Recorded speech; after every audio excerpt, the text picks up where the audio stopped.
नमस्कार. अध्ययन स्पर्धा परीक्षा हेल्प डेस्क या आपल्या युट्यूब चॅनलवर सर्वांचं सहर्ष स्वागत. महाटीईटी 2026 ची तयारी करणारे सर्व विद्यार्थी मित्रमैत्रिणी, तुम्ही जर पेपर क्रमांक 2 SST समाजशास्त्र विषयाची तयारी करत असाल तर अगदी योग्य प्लॅटफॉर्मवर आलेले आहात. समाजशास्त्र या विषयासाठी इयत्ता 6वी ते 12वी स्टेट बोर्डची सगळी पाठ्यपुस्तके आपण रिव्हिजनच्या स्वरूपामध्ये कव्हर करत आहोत आणि या सिरीजचा तुम्हाला नक्कीच 28 जूनला जी तुमची टीईटी एक्झाम होणार आहे तर तिथे तुम्हाला याचा नक्कीच फायदा होईल आणि 100% आउटपुट भेटेल. जवळजवळ बघा एक 5 ते 10 मार्क तुमचे या सिरीज मधून वाढलेले पाहायला मिळतील. जी स्टेट बोर्डची पाठ्यपुस्तकं आहेत, आता आपलं भूगोल चालू आहे, आपण 6वी ते 10वी पर्यंत, आज आपलं 10वीचं जे पाठ्यपुस्तक आहे भूगोलाचं तर ते आपण 50 प्रश्नांच्या मधून कव्हर करणार आहोत. सगळे प्रश्न पाठ्यपुस्तकाला धरून आहेत आणि सगळ्यात महत्वाचं म्हणजे जे विद्यार्थी ज्यांना आता शेवटच्या मोमेंटला काय करावं कळत नाही, SSTचा जर तुम्ही सिलेबस पाहिला तर तुम्हाला 6वी ते 12वी पाठ्यपुस्तकं वाचावी लागतात आणि तुम्हाला 12वी 11वीच्या पण पाठ्यपुस्तकांतून प्रश्न आहेत. तर आपण काय केलेलं आहे तर अध्ययन स्पर्धा परीक्षा हेल्प डेस्क या आपल्या पेपर क्रमांक 2 समाजशास्त्र विषयाच्या SSTच्या नोट्स अवेलेबल आहेत. याच्यामध्ये तुम्हाला काय भेटेल तर 6वी ते 10वी पर्यंतचे जे पुस्तक आहे तर त्याच्या पुस्तकाच्या प्रॉपर नोट्स तुम्हाला भेटतील. त्याचबरोबर आणखीन काय भेटेल तर 6वी ते 12वीची जी हायलाइट केलेली पुस्तकं आहेत, इतिहास असेल, भूगोल असेल, नागरिकशास्त्र असेल, तर सगळी 12वी पर्यंतची पुस्तकं हायलाइट करून तुम्हाला मिळतील. आणि मागे ज्या 7 वर्षामध्ये SSTच्या प्रश्नपत्रिका आहेत तर त्याचे सगळे प्रश्न तुम्हाला उत्तर आणि प्रश्नोत्तराच्या स्वरूपामध्ये तुम्हाला मी दिलेले आहेत. त्याचसोबत विश्लेषणाचे जे PDF आहेत तर त्या सुद्धा ऍड होतील. आणखी 6वी ते 10वी जे किंवा 6वी ते 12वी जे पाठ्यपुस्तक आहे तर त्याचे जे प्रश्न आहेत, काही MCQ आहेत, काही PYQ आहेत, तर त्या पाठ्यपुस्तकाचे प्रश्न तुम्हाला देखील मी देत आहे. त्यामुळे ज्यांना शक्य आहे, ज्यांना वाटतं नोट्स घ्याव्यात, त्यांनी नोट्स नक्की परचेस करू शकता. या नोट्समध्ये तुम्हाला जवळ 10 ते 15 मार्क्स तुमचे एक्स्ट्राचे भेटतील आणि या नोट्स ज्या अतिशय व्यवस्थित आणि तुम्हाला समजण्यास सोप्या होतील अशा पद्धतीने आणि सगळे एकाच छताखाली मिळत आहे. त्यामुळे नक्की तुम्ही लाभ घेऊ शकता. सॅम्पल नोट्ससाठी मी तुम्हाला आज आपल्या 10वीचं पाठ्यपुस्तक होणार आहे तर हे आहे 10वीच्या पाठ्यपुस्तकाची अनुक्रमणिका. त्याच्यानंतर 10वीच्या पाठ्यपुस्तकामध्ये जर भूगोलाचा तर तुम्ही अभ्यास केला तर तुम्हाला भारत आणि ब्राझील या दोन जे देश आहेत, भारत आणि ब्राझील, त्याची राजकीय पार्श्वभूमी असेल, प्रशासकीय असेल, प्राकृतिक गोष्टी असतील, सगळं तुम्हाला तुलना करून डाटा देण्यात आलेला आहे. तर इथं भारताचा मॅप आहे, त्याचबरोबर इथं ब्राझीलचा देखील मॅप लावलेला आहे. राजकीय मॅप ब्राझीलचा आहे, इथं भारताचा मॅप आहे. अतिशय सुंदर, वाचण्यास कुठंही कंटाळा येणार नाही आणि जिथं जिथं तुम्हाला शक्य आहे तिथं पाठ्यपुस्तकाचे सगळे स्क्रीनशॉट ॲज इट इज आणि पाठ्यपुस्तकाच्या प्रत्येक मुद्द्याला धरून या नोट्स बनवलेल्या आहेत. आता माहित आहे का तुम्हाला या तुम्हाला 100% प्रश्न येतो. इथं बघा भारताचा स्वातंत्र्य दिन 15 ऑगस्ट दिलेला आहे, ब्राझीलचा स्वातंत्र्य दिन 7 सप्टेंबर दिलेला आहे. अशा पद्धतीनं इथं तुम्हाला ब्राझील असेल, भारत असेल तर नकाशामध्ये तुम्हाला समुद्र किनाऱ्याचा आकार कसा आहे हे प्रश्न आहेत. हे तुम्हाला येऊ शकतात असे प्रश्न TETला, तर ते ऍड केलेले आहेत. प्राकृतिक रचना, जिथं भारताचा मॅप आहे, पुन्हा ब्राझीलचा मॅप आहे, प्राकृतिक जे विभाग आहेत तर त्या विभागांची सविस्तर माहिती, अशा पद्धतीनं पूर्ण 10वीच्या नोट्स आपण तयार केलेल्या आहेत. आणि या नोट्स सोबत तुम्हाला 10वीच्या पाठ्यपुस्तकानंतर जे प्रश्नोत्तरे आहे, जे युट्यूबला सेशन होत आहेत तर त्या सगळ्या प्रश्नपत्रिकेच्या PDF सुद्धा आपल्या पेड नोट्स ग्रुपला मी ऍड करत आहे. इथं ब्राझीलमधील नद्या असतील, जिथं जिथं गरजेचं आहे तर तिथं नकाशे लावलेले आहेत. त्याचबरोबर इथं भारताचा नकाशा, अखंड नकाशा आहे, मुलांना समजणं सोपं जावं. एका स्लाइडमध्ये नकाशा आपल्याला पाहताना झूम करावं लागतं, त्यामुळं अर्धा करून 2 स्लाइडमध्ये आपण नकाशा बसवलेला आहे. सगळे मुद्दे पाठ्यपुस्तकातून कव्हर होतील अशा पद्धतीनं आपण प्रॉपर नोट्स, जिथं गरजेचं आहे तर तिथं आता नद्यांची उगमस्थानं वगैरे प्रश्न येतो तुम्हाला, तिथं तुम्हाला अशा पद्धतीनं चार्ट सुद्धा वापरलेले आहेत. अशा पद्धतीने छान पद्धतीने आपण या नोट्स बनवलेल्या आहेत. नोट्स मी स्वतः बनवलेले आहेत.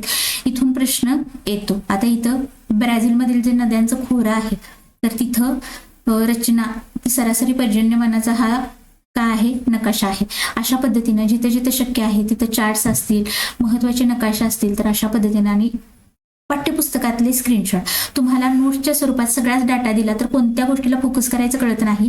पण असे जिथं प्रश्न असतात तर इथून तुम्हाला 100% प्रश्न येतात. असे जिथं तुम्हाला स्क्रीनशॉट जोडलेले आहेत मी त्याच्यासाठी माहीत आहे का तुम्हाला या सदरांतर्गत तुम्हाला पाठ्यपुस्तकातून प्रश्न विचारण्याचं प्रमाण जास्त आहे, त्यामुळे माहीत आहे का तुम्हाला हे जे स्क्रीनशॉट आहेत तर ते ॲज इट इज मी जोडलेले आहे. इथं ब्राझीलचं तुम्हाला इथं वन असतील किंवा वन्य प्राणी असतील तर त्यांची पार्श्वभूमी. आता इथं बघा हा पॅन्टनल दलदलीचा प्रदेश आहे, त्याच्यानंतर ॲनाकोंडा सापडतो, अमेझॉन नदीचा खोरा आहे. तर ह्या सगळ्या गोष्टी छान पद्धतीनं तुम्हाला समजतील. पाठ्यपुस्तक वाचताना थोडंसं रटाळ वाटतं आपल्याला, पण ते कुठंतरी कमी व्हावं आणि नोट्स वाचताना कुठेही कंटाळा येणार नाही याची पुरेपूर काय घेतलेली आहे काळजी घेऊन या नोट्स बनवण्यात आलेल्या आहेत. अशा जवळजवळ इयत्ता 10वीचं पाठ्यपुस्तक 111 पेजेसमध्ये आपलं कव्हर झालेलं आहे. ONGC इथं बघा लोगो विचारले जातात तुम्हाला, तिथं महत्वाचे जे पाठ्यपुस्तकात लोगो दिले ते सगळे लोगो इथं जोडलेले आहेत. आणि अशा पद्धतीनं लोकसंख्येचा घनता लोकसंख्येवर प्रश्न विचारला जातो, भारताची लोकसंख्या, त्याचबरोबर ब्राझीलची लोकसंख्या. तर अशा पद्धतीनं व्यवस्थित चार्ट नकाशांचा वापर करून आपण या नोट्स बनवलेल्या आहेत. ज्यांना शक्य आहे त्यांनी जरूर परचेस करू शकता. आता आपण इथं 350 रुपये तुमची नोट्सची प्राइस असणार आहे. नोट्स कशा मिळवायच्या तर इथं 2 मोबाईल नंबर दिलेले आहेत, 9284711320 आणि 9370516615. या दोन्हीपैकी कोणत्याही तुम्ही नंबरला व्हॉट्सअप करू शकताय. तुम्हाला सॅम्पल नोट्स बघायचे असतील तर तुम्हाला सॅम्पल नोट्स आधी पाठवल्या जातील, तुम्हाला आवडल्या तरच तुम्ही परचेस करू शकताय. तुम्हाला तुम्ही जीपे नंबरचा स्क्रीनशॉट जर शेअर केला, पैसे पेड केल्याचा स्क्रीनशॉट शेअर केला तर तुम्हाला पेड नोट्स ग्रुप आहे आपला टेलिग्रामवर, तिथं तुम्हाला ऍड केलं जाईल आणि त्या नोट्स ग्रुपला खूप सारं मटेरियल, सगळ्या नोट्स आहेत, हायलाइटेड पुस्तकं आहेत, सगळ्या प्रश्नपत्रिका आहेत, प्लस जे युट्यूबला सेशन होत आहेत, जे प्रश्नोत्तर आहेत तर त्या सगळ्या PDF तिथे ऍड होत आहेत. आणखीन काय एक्स्ट्रा देत आहे तर पाठ्यपुस्तक आता इथे 111 पेजेसमध्ये हे आपल्या नोट्स कव्हर झालेले आहेत. त्याचं एक क्विक रिव्हिजन व्हावं म्हणून एक 15 ते 20 पानामध्ये फक्त जो फॅक्ट्स आहेत, जो आकडेवारी आहे, जे फॅक्ट्स आहेत, जिथून खरंच प्रश्न येतो तर 15 ते 20 पानाच्या पेजेसमध्ये किंवा 15 ते 20 पानामध्ये बसेल असा एक क्विक रिव्हिजन स्वरूपात लास्ट मोमेंट रिव्हिजनसाठी पण मी तुम्हाला डाटा प्रोव्हाइड करत आहे पाठ्यपुस्तकानुसार. त्यामुळं ज्यांना गरजेचं वाटतं, ज्यांना स्कोअर करायचं आहे त्यांनी 100% नोट्स परचेस करा, बिनधास्त परचेस करा, माझ्या गॅरंटीवर परचेस करा, कारण नोट्स मी स्वतः बनवलेले आहेत आणि प्रश्न तुम्हाला यातूनच असणार आहेत. पुढे आता आपण काय करूया तर आपण इयत्ता 10वीचं जे पाठ्यपुस्तक आहे तर ते प्रश्नोत्तराच्या स्वरूपामध्ये आपल्याला कव्हर करायचं आहे. 50 प्रश्न लावलेले आहेत आणि यातून तुमचा पूर्ण पाठ्यपुस्तकाचा सराव किंवा पूर्ण एक रिव्हिजन तुमची होऊन जाईल. पहिला प्रश्न आहे, भारताचा अक्षवृत्तीय विस्तार किती आहे. इथं पहिल्या प्रश्नामध्ये पहिला पर्याय आहे 5 अंश ते 30 अंश उत्तर, 8 अंश 4 ते 37 अंश उत्तर, 10 अंश ते 40 अंश दक्षिण आणि 15 अंश ते 45 अंश उत्तर. आता इतकं तर माहित आहे भारताचं जे लोकेशन आहे तर उत्तर पूर्व गोलार्धामध्ये आहे, त्यामुळे इथं दक्षिण येणार नाही. पहिला इथं 3 नंबरचा जो प्रश्न आहे जे येत नाही ते पहिला एलिमिनेट करून टाकलं तर उत्तर शोधणं सोपं होऊन जातं, तर हे पहिला कट होईल. तर आपला अचूक उत्तर काय असणार आहे, अक्षवृत्तीय विस्तार आडवा विस्तार भारताचा किती आहे, 8 अंश 4 ते 37 अंश 6 उत्तर. त्याच्यानंतर भारताची जी प्रमाण वेळ आहे तर ती दुसरा प्रश्न घेतोय आपण. भारतीय प्रमाण वेळ कोणत्या रेखावृत्तावर आधारित आहे. मागच्या पण प्रश्नामध्ये आपण या गोष्टी पाहिलेल्या आहेत. भारतीय जी प्रमाण वेळ आहे तर ती आहे 82.5 पूर्व रेखावृत्तावर आधारित. इथं प्रमाण वेळेवर तुम्हाला जागतिक प्रमाण वेळ विचारले जाते. सारखं तुम्हाला आठवण करून देण्याचं कारण का तर तिथे प्रश्न विचारलेले आहेत. 0 अंश रेखावृत्त ज्याला मूळ रेखावृत्त म्हटलं जातं, ग्रीनिची रेखावृत्त म्हटलं जातं, ही आहे जागतिक प्रमाण वेळ दर्शवणारं रेखावृत्त आणि भारताचं रेखावृत्त आहे 82.5 पूर्व जे भारतीय प्रमाण वेळ दर्शवतं. दोन्ही मधला फरक आहे 5.5 तास. याच्यावर पण प्रश्न येऊन गेलेला आहे. म्हणजे समजा इथं मूळ रेखावृत्तावर जर 12 वाजलेले असतील तर त्याची जी रेखावृत्तावरची जी वेळ आहे तर ती 5.5 तास पुढे आहे. म्हणजे 12 मध्ये 5.5 तास ऍड केले म्हणजे इथं किती वाजलेले असतील तर भारतामध्ये टायमिंग असेल 5.5. समजा इथं जर 1 वाजलेला असेल तर ह्या 1 मध्ये 5.5 तास ऍड करायचे. इथं किती वाजलेले असतील भारतामध्ये 1.5 वाजलेले असतील, 6.5 वाजलेले असतील. आणि जर इथं 2 वाजलेले असतील मूळ रेखावृत्तावर ग्रीनिच येथे 2 वाजलेले असतील तर भारतीय प्रमाण वेळेनुसार टायमिंग असेल 7:30 संध्याकाळचे 7:30. पुढं तिसरा प्रश्न आहे, भारत GMT पेक्षा किती पुढे आहे? आता जे सांगितलं तेच, तर किती पुढे आहे? 5.5 तास. पुढं चौथा प्रश्न, हिमालय कोणत्या प्रकारचा पर्वत आहे? पर्वताचे ज्यावेळी भारताचा प्राकृतिक भूगोल आपण अभ्यासतो तर त्याच्यामध्ये हिमालय पर्वत कोणत्या प्रकारचा पर्वत आहे? हिमालय पर्वत उत्तर आहे अर्वाचीन वली पर्वत आहे. हिमालय कोणत्या प्रकारचा पर्वत आहे? अर्वाचीन वली पर्वत आहे. ब्लॅक फॉरेस्ट वगैरे ब्लॉक पर्वत, ठोकळा पर्वत, तर तिथे पण प्रश्न येऊन गेलेला आहे. 5 नंबरचा प्रश्न आहे, हिमालयाची सर्वात दक्षिणेकडील रांग कोणती? हिमालयाची सर्वात दक्षिणेकडील रांग आहे शिवालिक. 6 नंबरचा प्रश्न, गंगेचे मैदान कोणत्या प्रदेशात आहे? दख्खनचे पठार, उत्तर भारतीय मैदान, हिमालय की किनारी प्रदेश? तर गंगेचं मैदान आहे उत्तर भारतीय मैदानामध्ये. गंगेचे मैदान कुठं आहे? उत्तर भारतीय मैदानामध्ये. प्राकृतिक विभाग आपण बघतोय भारताचे, त्यावेळी उत्तर भारतीय मैदान असेल, दख्खनचे पठार असेल, किनारी प्रदेश असेल तर किंवा द्वीपकल्पाचा भाग असेल तर हे सगळं तुम्हाला प्राकृतिक भारत अभ्यासताना हे घटक अभ्यासावे लागतात. 7वा प्रश्न आहे, जगातील सर्वात मोठा त्रिभुज प्रदेश कोणता? जगातील सर्वात मोठा त्रिभुज प्रदेश आहे सुंदरबन. इथं PYQ पण तुम्हाला येऊन गेलेला आहे. सुंदरबन हा जो प्रदेश आहे तर कुठं आहे? पश्चिम बंगाल येथे आहे. आणि कोणत्या 2 नद्यांनी हा प्रदेश बनवलेला आहे? तर गंगा आणि ब्रह्मपुत्रा. 2-3 वेळा प्रश्न रिपीट झालेला आहे बघा. गंगा नदीवर प्रश्न आहे. त्याच्यानंतर सुंदरबन कुठं आहे? पश्चिम बंगालमध्ये आहे. पुढचा आहे 8 नंबरचा प्रश्न, थर वाळवंट कोणत्या राज्यात आहे? वाळवंटी क्षेत्र आपण भारताचं अभ्यासलं तर वाळवंट आहे राजस्थानमध्ये. थरचं वाळवंट कुठं आहे? भारतामधील राजस्थान या राज्यामध्ये आहे. 9 नंबरचा प्रश्न आहे, भारताचा सर्वात प्राचीन वली पर्वत कोणता? हिमालय, सातपुडा, अरवली की निलगिरी? भारताचा सर्वात प्राचीन वली पर्वत आहे अरवली. कोणता आहे? अरवली. आता पुढचा प्रश्न आहे 10 नंबरचा प्रश्न, भारताची किनारपट्टी सुमारे किती किलोमीटर आहे? 5,000 किलोमीटर, 6,000 किलोमीटर, 7,500 किलोमीटर, 9,000 किलोमीटर? भारताची किनारपट्टीचा आकार असा आहे. ब्राझीलचा असा आहे. ब्राझील आणि भारत दोन्हींची तुलना दिलेली आहे. ब्राझीलची जी किनारपट्टी आहे तर ब्राझील हा देश जर आपण अभ्यासला तर या बाजूने किनारा आढळतो ब्राझीलला, आणि भारताचा किनारा असा आहे. इकडे अरबी समुद्र आहे, इकडे बंगालचा उपसागर आहे. तर भारताची जी किनारपट्टी आहे एकूण किती आहे? 7,500 किलोमीटर. 10 नंबरचं उत्तर आहे ऑप्शन क्रमांक सी. त्याच्यानंतर 11 नंबर, लक्षद्वीप बेटे कोणत्या समुद्रामध्ये आहेत? इथं प्रश्न विचारला जातो तुम्हाला. लक्षद्वीप बेटे तुम्हाला अरबी समुद्रामध्ये पाहायला मिळतील आणि बंगालच्या उपसागरामध्ये तुम्हाला अंदमान आणि निकोबार बेटे पाहायला मिळतील. ज्यावेळी आपण भूगोलाचा अभ्यास करतो त्यावेळी निकोबार बेटावर तुम्हाला बॅरन बेट समूह जिथं आहे तर तिथं तुम्हाला जागृत ज्वालामुखी पाहायला मिळतो. हा प्रश्न खूपदा रिपीट झालेला आहे.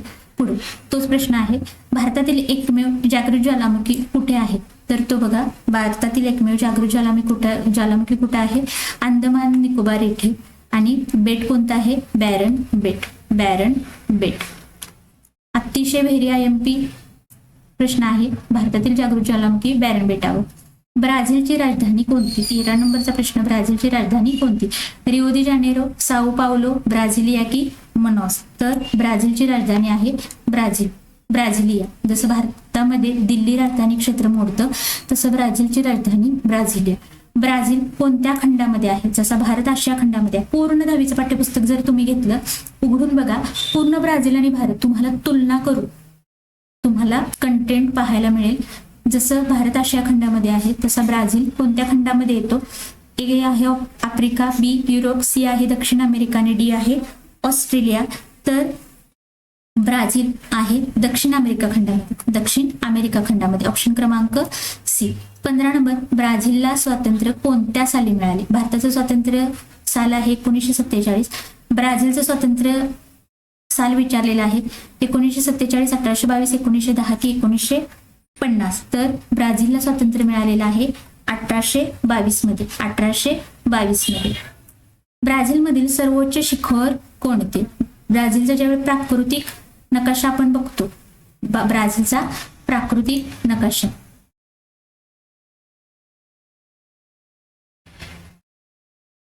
इथं बघा, तर हा आहे आपला ब्राझीलचा प्राकृतिक नकाशा आणि या ब्राझीलच्या प्राकृतिक नकाशामध्ये तुम्हाला इथं ब्राझीलमधील सर्वोच्च शिखर पाहायला मिळेल, पिको दी नेब्लिना. ज्यावेळी ब्राझीलचा प्राकृतिक नकाशा आपण बघतो त्यावेळी ब्राझिलिया त्याची राजधानी आहे, ब्राझीलचा उच्चभूमीचा प्रदेश आहे.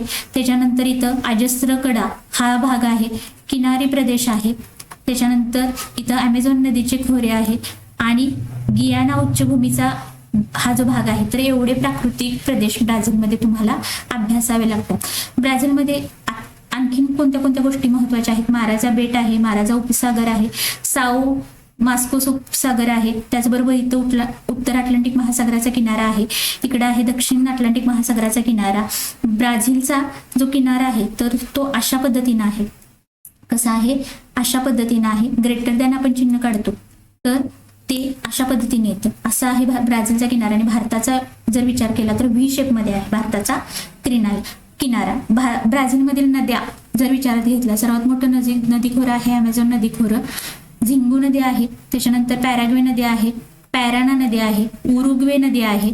तर ह्या महत्वाच्या नद्या आहेत. साओ फ्रान्सिस्को नदी आहे आणि इथं ब्राझील उच्चभूमीलाचा ढाल क्षेत्र देखील म्हटलं जातं. तर एवढ्या सगळ्या गोष्टी तुम्हाला ब्राझील अभ्यासताना अभ्यासायच्या असतात प्राकृतिक भागामध्ये. आता ब्राझीलमधील सर्वोच्च शिखर कोणतं आहे? पिको दी नेब्लिना. अगदी उत्तरेकडे, ब्राझीलच्या उत्तरेकडे कोणतं आहे? पिको दी नेब्लिना. त्याची उंची पण दिलेली आहे 3014 मीटर. पुढं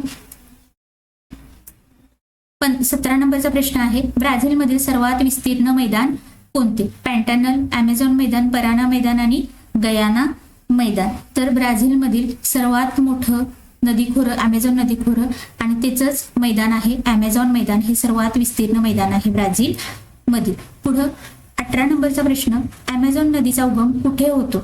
हिमालय, अँडीज पर्वत, अरवली की सातपुडा? आता हिमालय, अरवली, सातपुडा भारतातील आहे त्यामुळे इथे असू शकणार नाही. अमेझॉन नदीचा उगम आहे अँडीज पर्वतामध्ये. ऑप्शन क्रमांक बी.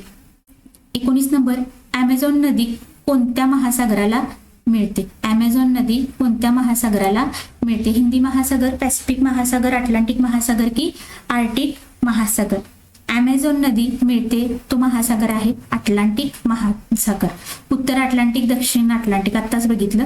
तर भारतातील बारमाही नद्या कोणत्या? भारतातील बारमाही म्हणजे 12 महिने वाहणाऱ्या नद्या कोणत्या? ए दख्खन पठारी नद्या, बी हिमालयीन नद्या, सी लुनी नदी, डी आहे तापी नदी. भारतातील 12माही नद्या कोणत्या आहेत? हिमालयातील आहेत. हिमालयातील का? तर त्या गोठलेल्या स्वरूपामध्ये असतात. उन्हाळ्यामध्ये त्यांचा बर्फ वितळतो आणि तिथं 12 महिने पाणी असतं त्यामुळे 12 महिने वाहणाऱ्या नद्या विचारल्या तर हिमालयीन नद्या. 21 नंबर, गंगा नदीचा उगम कुठे आहे? मानस सरोवर, गंगोत्री हिमनदी, अमरकंटकी, त्र्यंबकेश्वर. सर्वात मोठी नदी गंगा नदी. भारतातील उगम क्षेत्र विचारलेलं आहे. 21 नंबरचा प्रश्न आहे, गंगोत्री हिमनदी इथून काय होतो? गंगा नदीचा उगम होतो. पुढे आहे यमुना. पुढे बघा 22 नंबरचा प्रश्न आहे, यमुना नदीचा उगम कुठे आहे? जसा गंगेचा आपण बघितला तसं यमुना नदीचा उगम विचारलेला आहे. यमुना नदीचा उगम यमुनोत्री येथून होतो. यमुनोत्री येथून होतो. पुढचा आहे 23 नंबरचा, सतलज नदी कोणत्या सरोवराजवळ उगम पावते? तर चिल्का, मानसरोवर, सांबर आणि दल सरोवर. इथं दल येईल, डल नाही. तर इथं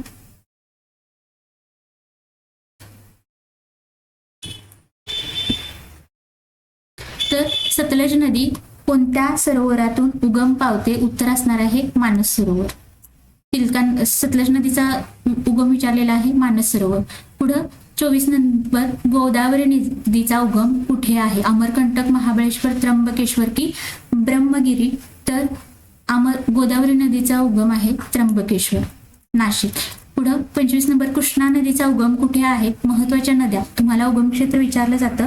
25 नंबरचं उत्तर आहे कृष्णा नदीचा उगम होतो महाबळेश्वर येथून. पुढे आहे कावेरी नदीचा उगम कुठे होतो? तर ब्रह्मगिरी टेकड्या, महाबळेश्वर, अरवली की सातपुडा पर्वत? तर कावेरी ही दक्षिणेकडील नदी आहे आणि कावेरी नदीचा उगम कुठं होतो? ब्रह्मगिरी टेकड्यामध्ये. पुढे नर्मदा नदी कोणत्या समुद्राला मिळते? तर नर्मदा नदी पश्चिम वाहिनी नदी आहे, अशा प्रकारे वाहत जाते आणि इकडे तुम्हाला बंगालचा उपसागर असणार नाही, हिंदी महासागर नाही, लाल समुद्र नाही, तर इकडे असेल आपला अरबी समुद्र, ऑप्शन क्रमांक बी. 28 नंबर, कारण बघा पश्चिम वाहिनी नदी आहे नर्मदा नदी, त्यामुळं अरबी समुद्राला जाऊन मिळते. 28 नंबरचा प्रश्न, भारताचे हवामान कोणत्या प्रकारचे आहे? समशीतोष्ण, भूमध्य, मान्सून प्रकारचे की ध्रुवीय?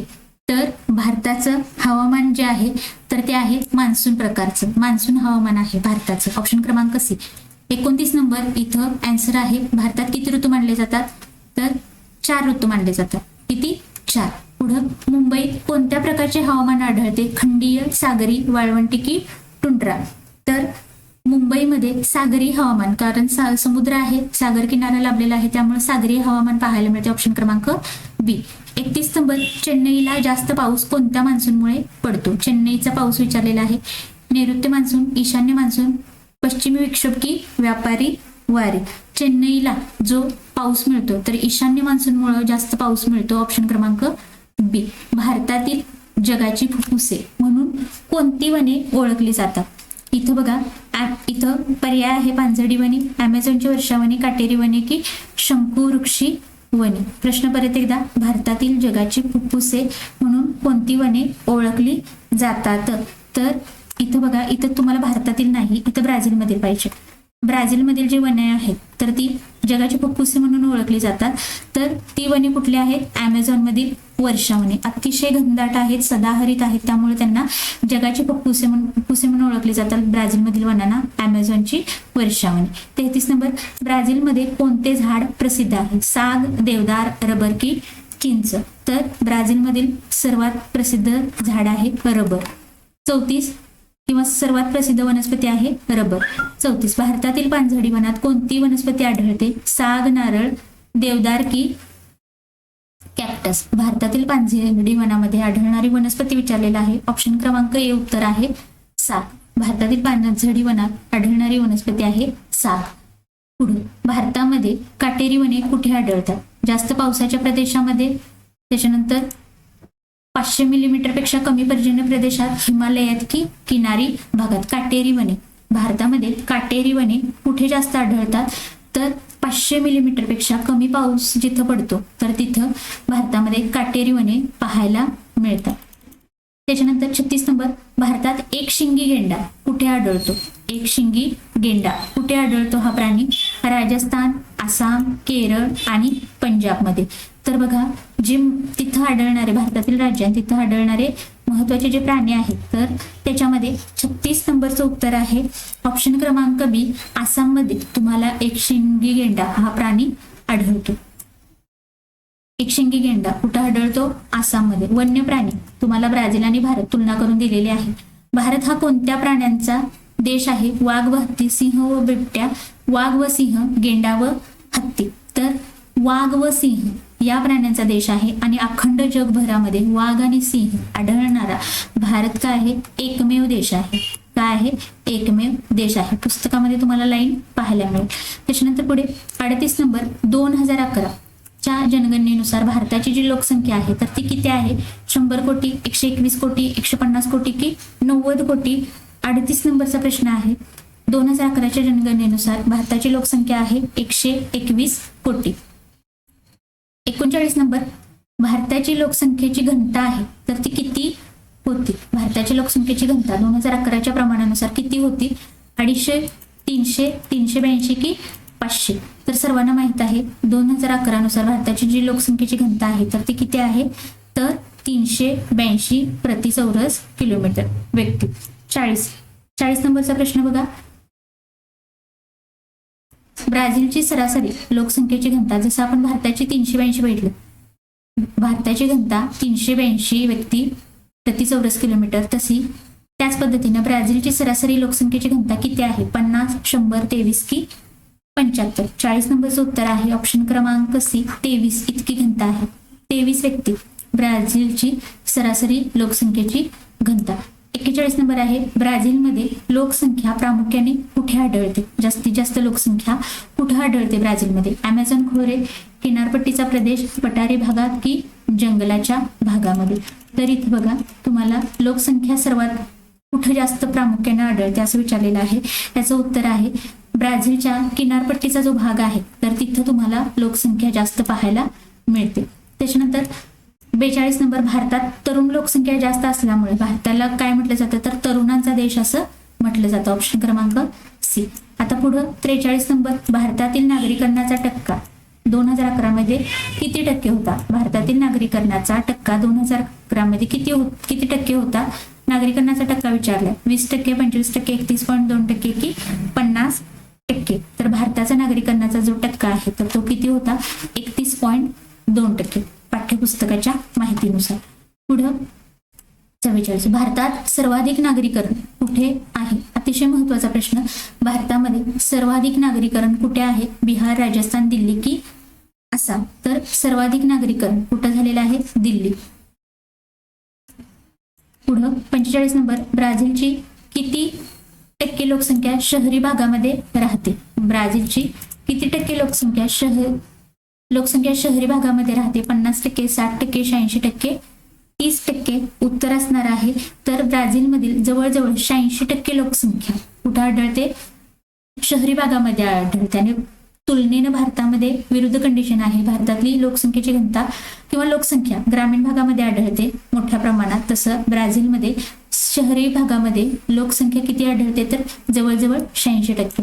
भारताचा प्रमुख व्यवसाय कोणता? उद्योग, सेवा, शेती की पर्यटन? प्रश्न सोपा आहे. भारताचा प्रमुख व्यवसाय कोणता आहे? 46 नंबर, शेती व्यवसाय आहे. भारतामध्ये सर्वाधिक चालणारा व्यवसाय किंवा सर्वात जास्त केला जाणारा व्यवसाय कोणता आहे? शेती व्यवसाय. 47 नंबर, ब्राझील कोणत्या उद्योगात अग्रेसर आहे? ए माहिती तंत्रज्ञान, बी खाणकाम व शेती, सी अंतराळ संशोधन आणि डी आहे जहाज बांधणी. तर जसं भारतामध्ये शेती उद्योग मोठ्या प्रमाणावर केला जातो तसं ब्राझीलमधील महत्वाचा व्यवसाय आहे किंवा उद्योग आहे खाणकाम व शेती. 48 नंबर, ब्राझीलमध्ये कोणते नगदी पीक प्रसिद्ध आहे? गहू, तांदूळ, कॉफी की ज्वारी? तर ब्राझीलमध्ये प्रसिद्ध असणारे नगदी पीक आहे कॉफी.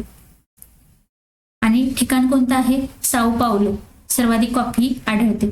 त्याच्यानंतर भारतातील सर्वात मोठे नदीखोरे कोणते? कृष्णा, नर्मदा, गंगा की कावेरी? भारतामधील सर्वात मोठं नदीखोरं विचारलेलं आहे तुम्हाला. तर सर्वांना माहित आहे, सोपं आहे उत्तर, गंगा नदीखोरे. भारतातील सर्वात मोठे नदीखोरे. सर्वात लांब नदी विचारलं तरी पण ती असेल गंगा नदी. आता शेवटचा प्रश्न, भारतातील हवामानावर सर्वाधिक प्रभाव कोणाचा आहे? हिमालय व मान्सून वारे, ज्वालामुखी, हिमनद्या की पठारे? साधे साधे प्रश्न असतात त्यामुळं व्यवस्थित डाटा करायचा आहे. भारतातील हवामानावर सर्वाधिक प्रभाव कोणाचा आहे? तर सर्वाधिक प्रभाव आहे हिमालय व मान्सून वाऱ्याचा. अशा पद्धतीनं आपण इयत्ता 10वीचं जे पाठ्यपुस्तक आहे तर त्याचे 50 प्रश्न आपण पूर्ण पाठ्यपुस्तकाला धरून कव्हर केलेले आहेत. आणि या 50 प्रश्नातून तुम्हाला एक्झॅक्ट आयडिया आली असेल तुम्हाला इयत्ता 10वीमध्ये भूगोलामध्ये काय अभ्यासायचं आहे.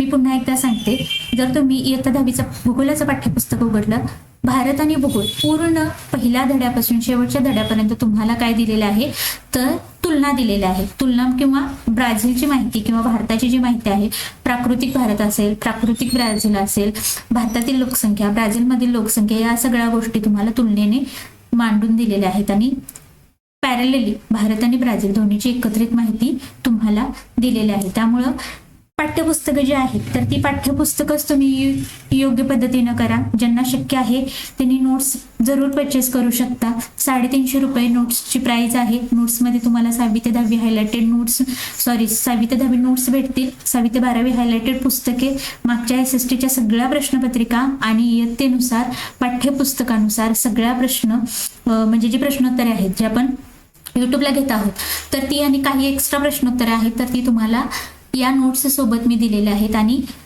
त्या इयत्ता 10वीचं जे पाठ्यपुस्तक आहे एक क्विक रिव्हिजनसाठी, अगदी शेवटच्या मोमेंटला रिव्हिजनसाठी सगळ्या फॅक्ट्स तुम्हाला 10 ते 15 पानामध्ये बसतील अशा पद्धतीने वन लाइनर नोट्स सुद्धा मी प्रोव्हाइड केलेल्या आहेत.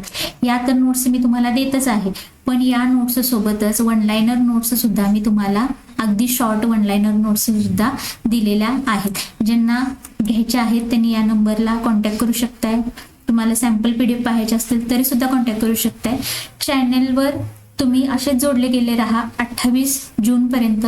SST किंवा समाजशास्त्राची प्रॉपर तयारी करून घेण्यासाठी आपण व्हिडिओ सिरीज चालू केलेली आहे. सगळ्या प्रश्नपत्रिका अनालिसिसचे व्हिडिओ आपण टाकणार आहोत. आपलं आज 10वी होते, उद्या परवा आपला 11वी 12वी भूगोल कंप्लीट होईल. त्याच्यानंतर आपण इतिहास सुरू करतोय, त्याच्यानंतर नागरिकशास्त्र, 6वी ते 12वी अशा पद्धतीनं हे आपलं शेड्यूल राहणार आहे. कधीपर्यंत आहे बघा, शेड्यूल दिल्याप्रमाणे इथं मी शेड्यूल दिलं होतं तुम्हाला. तर 22 मेला आपलं 12वी भूगोल कंप्लीट होते. 23 मे ते 29 मे पर्यंत आपण इतिहास चालू करतोय. 30 मे पासून 5 जून पर्यंत आपला पूर्ण 6वी ते 12वीचा जो सिलेबस आहे भूगोल, इतिहास आणि नागरिकशास्त्र, तर ते 5 जूनला कव्हर होतोय. आणि 6 जून पासून आपण काय करणार आहोत, 60 मार्काचे किंवा 60 प्रश्नांचे जे प्रश्नपत्रिका आहेत तर त्या लावणार आहोत. आणि प्रश्नपत्रिका अनालिसिसचे व्हिडिओ येतील तुम्हाला 6 जून पासून. आणि काही मॅरेथॉन लेक्चर असतील त्या किंवा जिथून 100% प्रश्न येतात. आता बघा, प्राचीन भारत आहे, तुम्हाला 3 ते 4 प्रश्न विचारले जातात. आधुनिक भारतावर तुम्हाला 100% प्रश्न विचारले जातात. प्राकृतिक भूगोलामध्ये कालवे असतील, समुद्रधुनी असतील, त्याच्यानंतर सरोवरे असतील, महासागरे असतील, खंड असतील, तर ह्या सगळ्या गोष्टी जिथं प्रश्न 100% येतात तर त्या गोष्टी आपण नंतरच्या लेक्चरमध्ये किंवा नंतरचे सेशन आपले होतील 5 जून नंतर, तर ते सगळे आपण कव्हर करण्याचा प्रयत्न करणार आहोत. त्यामुळं तुम्ही चॅनलला लाईक करायचं आहे, चॅनल सबस्क्राईब करून ठेवायचं आहे, बेल आयकॉन हिट करून ठेवा. नवीन एखादा व्हिडिओ आला तर सर्वात आधी नोटिफिकेशन तुमच्यापर्यंत पोहोचेल. आणि तुमच्या मित्रमैत्रिणींना चॅनेलची जी लिंक आहे ती जरूर शेअर करा.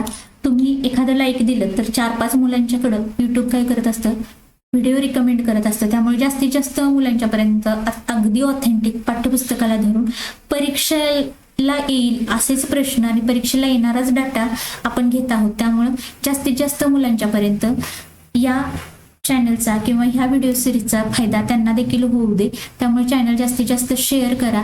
28 जून पर्यंत असेच जोडले जा. काही सजेशन असतील, तुम्हाला काही एक्स्ट्रा माहिती हवी असेल, काय घ्यावं असं अपेक्षित असेल तरी सुद्धा मला तुम्ही कमेंट बॉक्समध्ये कमेंट करू शकता. आणि हो, तुम्हाला हायलाइटेड जी पुस्तकं आहेत तर ती मी टेलिग्राम चॅनलवर तुम्हाला उपलब्ध करून दिलेले आहेत. टेलिग्राम चॅनलची लिंक डिस्क्रिप्शन बॉक्समध्ये आहे, तिथून तुम्ही टेलिग्राम चॅनल जॉईन करू शकता. टेलिग्राम चॅनलवर तुम्हाला महत्त्वाच्या नोट्स असतील किंवा पाठ्यपुस्तके असतील किंवा काही प्रश्न असतील तर ते तुम्हाला टेलिग्राम चॅनलवर पाहायला मिळतील. पुन्हा भेटू 11वी भूगोलासोबत. तोपर्यंत छान अभ्यास करा, छान राहा. धन्यवाद.